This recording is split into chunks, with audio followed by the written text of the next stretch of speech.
من دوباره با این رنگ مورد علاقه اومدم. این آبی رو کلا باید اختصاص بدن به رنگ سربناز. احساس کنم خیلی بهم میاد. سلام. قسمت هفتم.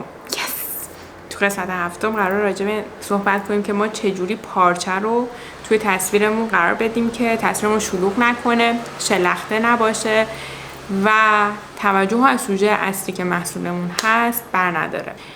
ما برای زاویه آی لول 90 درجه و 45 درجه که تو ویدیو قبلی بهتون گفتم میتونیم پارچه رو به حالت مورب قرار بدیم یا یه گوشه از تصویر بذاریم یا زیر محصولات اصلیمون و اکسسوری های دیگه قرار بدیم. اگه پارچه رو بیایم بازش کنیم و رو بک‌گراندمون بذاریم یا قسمت زیادی از اون بک‌گراند رو به خودش اختصاص بده، کلا توجه از محصول و سوژه اصلی میگیره و توجه به خودش جذب میکنه و ما اصلا اینو نمیخوایم، چون عکسمون خیلی شلوغ به نظر میاد، خیلی غیر حرفه‌ای به نظر میاد و کلا من خودم به شخصه همچین عکسی که میبینم جوری میشم، مثلا زیاد قشنگ نیست.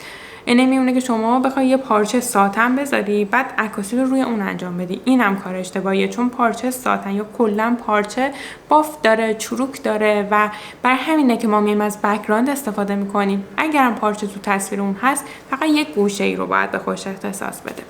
اگر بخوایم از فلت لی از زاویه بالا عکاسی بکنیم میتونیم پارچه رو بازم به صورت مورب بذاریم، زیر محصولات بذاریم تا شده باشه یا مثلا به حالت سی انگلیسی یا اس انگلیسی به شکل بدیم که در جهت چیدمان باشه و حواسا رو خیلی به خودش پرت نکنه. اصلا هدف ما از استفاده کردن پارچه اینه که یکم محصول از بک‌گراند جدا بشه، یکم بهش بافت بدیم.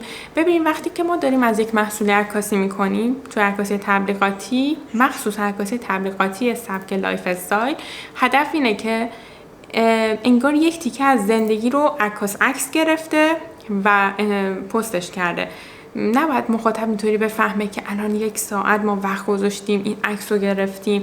باید این عکس طبیعی باشه، باید انگار در حال زندگی کردن این عکس رو گرفتی. و یکی از مهمترین نکته ها که باید حواستون باشه اینه که پارچه نباید رنگ های خیلی غلیظ و شدیدی داشته باشه یا رنگ های متفاوتی داشته باشه. ترجیحاً تک رنگ باشه یا اگرم رنگ بندی داره توی رنگ بندی نود، خنثی یا توی تم رنگی باشه.